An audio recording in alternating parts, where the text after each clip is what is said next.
when I enrolled, I kind of knew that it would be daunting for me to go into the workforce without any experience. So I really opted for the 4 years, which included the placement. And that for me literally changed the course of my life because I'm employed where I did my placement now. If I did anything that was different, I'd probably kind of look outside of just biomedical science, because with the placement, I was a bit linear of thinking I'm just going to be doing diagnostics, I'm going to be a biomedical scientist and specialize in a discipline. But now there's so many different applications of biomedical science. If I was to do it again, I'd probably do more research on other things that I can apply my knowledge in biomedical science in. What I would do is I would consider the option modules a lot more. Like they can influence what you do in the future as well. So digital medicine is up and coming so quickly, and it's getting faster and faster and faster, and it's becoming a more and more important part in our society. I would definitely recommend looking more at the digital aspect of stuff as well. I was quite linear with my thinking, and it's probably because you're in an environment where you're most exposed to biomedical science roles or scientific roles. I originally wanted to do genetic counselling, and that was linked to my optional modules in genetics. I found it incredibly interesting, and I got to work with Dr. Lorna as well on a co-creators project around genetics and racial injustice and things like that. So for me, I was mixing together, okay, I really enjoy genetics. Sociology and social justice is really important. I know I prefer the people side to being on the lab bench. So that's kind of why I went down the genetic counsellor route. And I think a lot of my experience that I did later on for third year was based around that.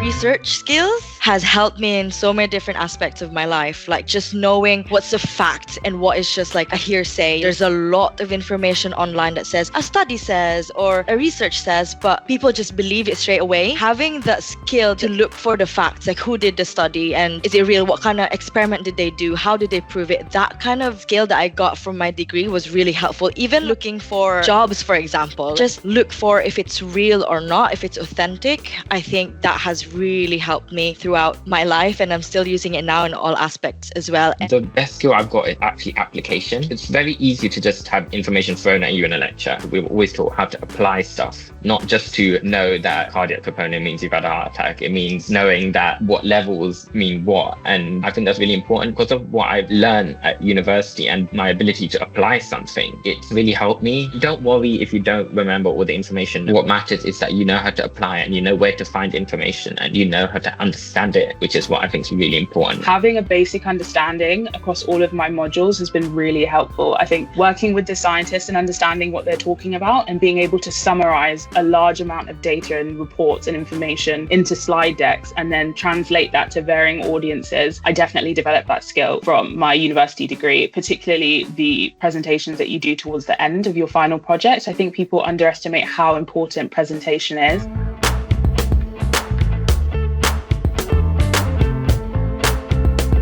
I remember not having a lot of worries. Ignorance was a bliss for me until my first rejection. And I was like, oh no, they don't want me. And that's when I remember thinking, it's probably because I don't have experience. Even though I've got these technical skills that I've put on my CV from all my experiments in the lab, they want to see if I've actually been in the lab. And that's why I started to really having anxiety about it. But with the help of the employability services at uni, they were able to give me more confidence. I was guided really well through that. So if you guys don't know about that, please do check them out. They really helped me a lot securing my placement. So I was worried about lacking of experience, but luckily I got my placement. For me, the job market was incredibly competitive for graduates. It was after the pandemic, particularly for pharma. There are thousands of applicants all going for the same job that you would like. And arguably, you all have the resources and the abilities to be able to get that role. But I think there's a lot of self-doubt that I felt about whether or not I was qualified enough. I hadn't done a year in industry or a full-on placement in my second year. And so you start to consider or pick apart your CV on whether or not you have enough in there to even get you to the interview stage. And what I would say is all of the work experience you've done, whether or not it's scientifically related, is incredibly important on your CV. And I would definitely recommend that you take use of employability services to think about how you phrase it.